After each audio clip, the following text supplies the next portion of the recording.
Shalom. First, I want to give all praises, honor, and glory to Yahweh, Bahashem, Yahweh Shai, Bahashem, Rakah, Kodash. Double honors to the apostles of Great Millstone, and peace and blessings to the elect. This is an article, all right, that's on rtnews.com. Okay, and just one of the many reasons, all right, why we got to be delivered out of this place. Now, you know, somebody who doesn't understand might look at it and say, well, what's the problem with it? You know, why will we get upset or, you know, be troubled when we see things like this? You know, as in researchers, like it says here, researchers create first ever artificial human tongue in latest 3D printing breakthrough.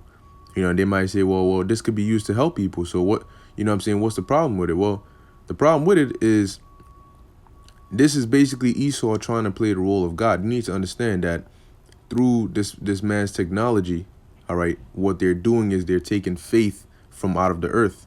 Okay, they're using their technology to provide alternatives, all right, as where instead of going to the Most High, you have to come to them. All right, and that's why the scriptures say that what? See if I can pull it up.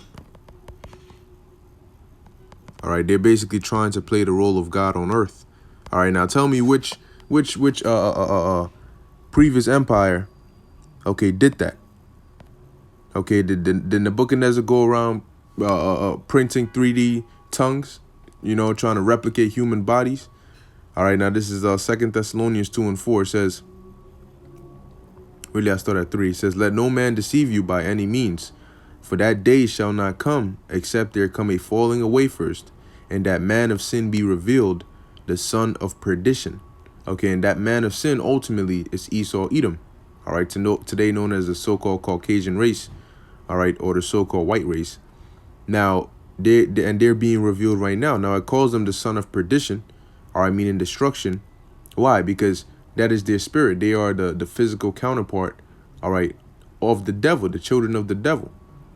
So now, with that in mind, you need to understand that there's nothing really that they do that's in anybody's benefit but theirs. Okay? So if that's the case, when you see them create and do these scientific, quote-unquote scientific breakthroughs and all of that, if they're the devil, what good would possibly come from it? They might tell you that we're creating this to do this and do that, but the word devil means deceiver. So why would you go ahead and believe what a deceiver says? Okay? Now it says, verse 3, let no man, verse 4, who opposeth and exalteth himself above all that is called God. Okay? So as we're in the ancient world, you know, if a woman was barren, she'd have to what? She'd have to pray to the Lord, you know, as with the case of Sarah, the case with, what's this woman's name? Hannah. Okay, the mother of Samuel. Okay, and many other women. They would what? They would go and inquire from the Lord, from the prophets, and they will pray, okay, and humble themselves and beg the Lord that he may have mercy. And it would require faith, all right, for their prayers to be answered. And when the prayer got answered, guess what? The praises and the glory would go to Yahweh, Bahashem, Yahweh Shai. But now Esau is providing an alternative to where, you know, if a woman, something is wrong with her eggs, she can't provide eggs, or, you know, she can't do this, or she can't bear the child, and they have all these technological means to go around it, you know. Oh, you can't do this? Oh, well, we'll just, get somebody else's eggs, or we'll just have the embryo form in another woman's womb, okay, and then, you know, you can have the baby. All this extra madness, all right, that nowhere in the scriptures that the Lord say we should do, okay? So what he's doing is he's basically trying to show you that, oh, we don't need the Most High. That's why it says who sitteth, all right?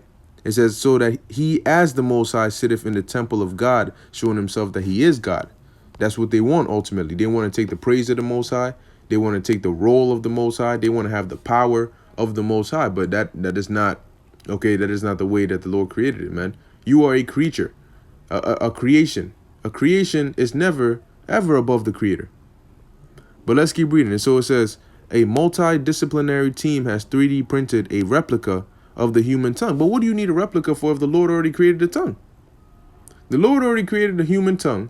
Why do you need to replicate it? Is there something wrong? Did the Lord not do it correctly? It says complete And this is ultimately trying to escape judgment. So if something happens, because they're gonna say, well, if somebody has a problem with their tongue, or an effect that's caused, from having a problem with their tongue, we can find a way to cure it. Ultimately, if the Lord wants to cure it, he can do it on a flip of a dime. Okay. And if somebody ended up having a problem with their tongue or with their mouth or any of that, that's a form of judgment. The Lord willed it to happen that way. Okay. So it says, complete with synthetic soft surfaces and tongue-like textures, which may lead to a domino effect of breakthroughs in a variety of research fields.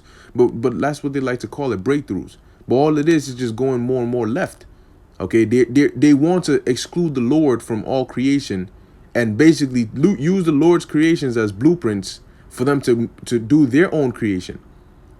All right, they're not going to stop. If the Lord was to allow these devils to keep going, they want to create life. All right, they would want to create and control life. They would want to control your spirit. Okay, because with their technology, they feel as though they are God.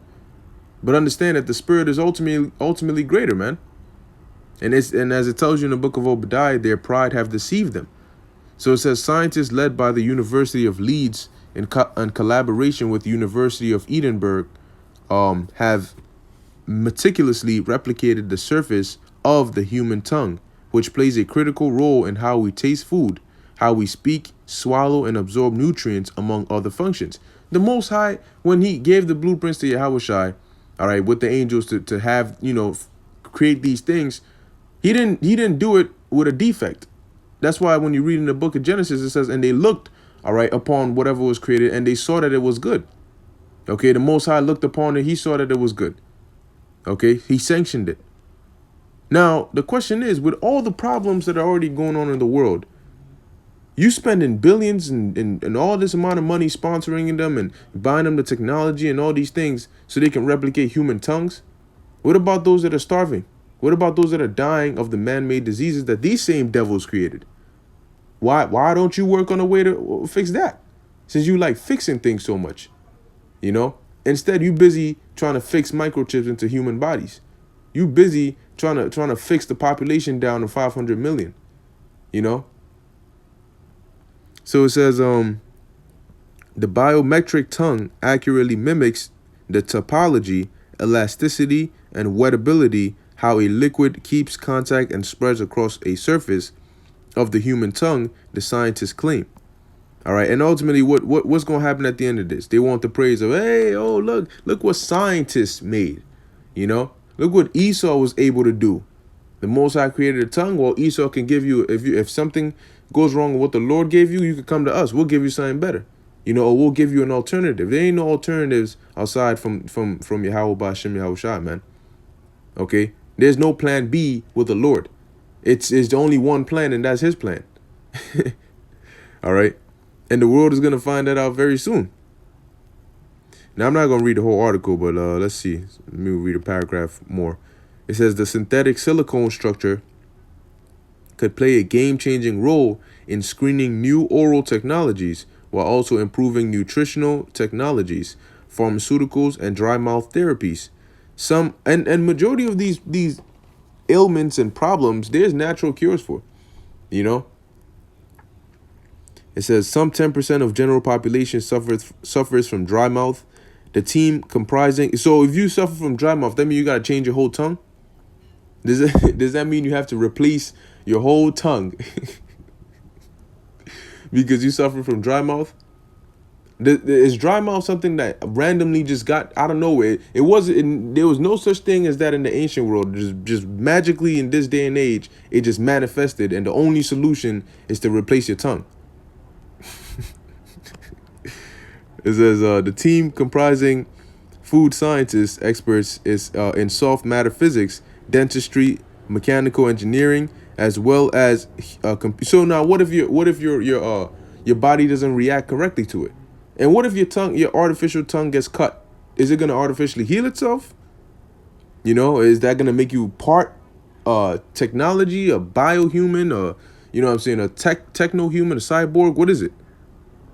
Now it says because with all these what it is that your DNA, all right, is programmed to be able to make everything else in your body work correctly.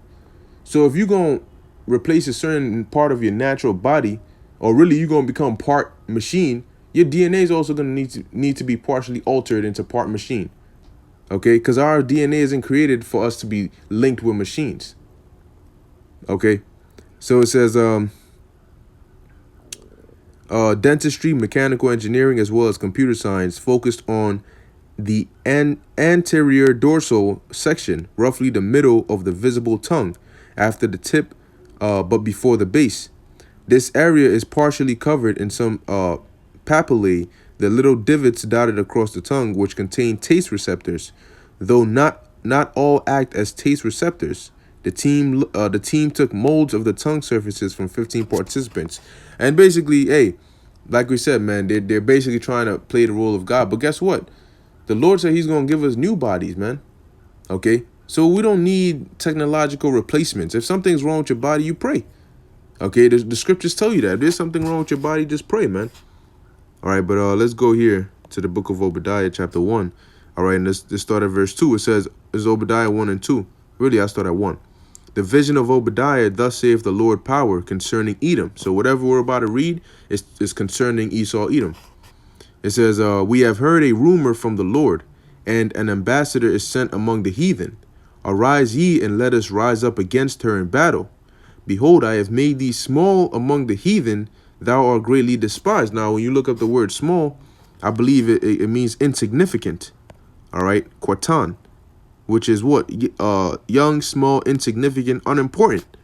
Okay, Esau is insignificant, but people try to give him so much weight, but really they're insignificant demons. So it says, thou art greatly despised, and truly that is. Verse 3, the pride of thine heart hath deceived thee. All right, the pride of their heart has deceived them, man. They think, all right, that, because the Most High is long suffering, because the Most High hasn't really done anything major, all right, yet. Okay, like He's about to. So it's like not being able to watch the tapes on the fighter that you're about to fight, or not being able to size up your opponent, so you're basically going off of what you think, all right, they're capable of doing based on what you already know about them. But you don't know what else. We don't know what they're thinking. You don't know what they're planning. You don't know if they've updated their arsenal. You don't know that. So Esau is basically planning to fight against the Most High, but you don't even know what level the Lord is going to come on. He said this is going to be a time like never before. So this time when Yahushua comes with the angels, it's not going to be like what you've read about in the past of how the Lord came and did different. It's going to be on a much greater level. And Esau has never experienced that, so you don't know really what's in store for you. But like it says, the pride of thine heart have deceived thee, thou that dwellest in the clefts of the rocks. That's why they call themselves Caucasians, meaning cave dwellers. And the clefts of a rock is a cave. So it says, whose habitation is high, that saith in his heart, who shall bring me down? Okay? We can do this. We can do that. We're doing this. We're doing that. Nobody's ever going to bring us down. We're going to start our new world order, and we're going to basically do it our way. That's not how it's going to work, man. All right? Yahweh Ba'Shem Yahushua is getting ready to destroy this place. He's getting ready to completely dismantle whatever sandcastle, all right, Esau Edom is in the process of building, man. Okay? So, with that, I hope you were edified. All these things that they're coming out with, this, that, and that, is ultimately, it sounds like it's good. It sounds enticing, but the scriptures talked about those that He deceived with what His miracles, okay? That using His technology, man. If it's not in accordance to what the Lord said He's going to do, man, there's no use in it, okay? So we just got to be patient, because we're not going to have to endure this much longer, man. The Lord's going to take this devil out of place, and finally righteousness is going to reign, and the people are going to rejoice. All right, so with that, I want to give all praises, honor, and glory to Yahweh, Bahasham, Yahushai, Bahasham, Ruach HaKodesh. Until next time, Shalom.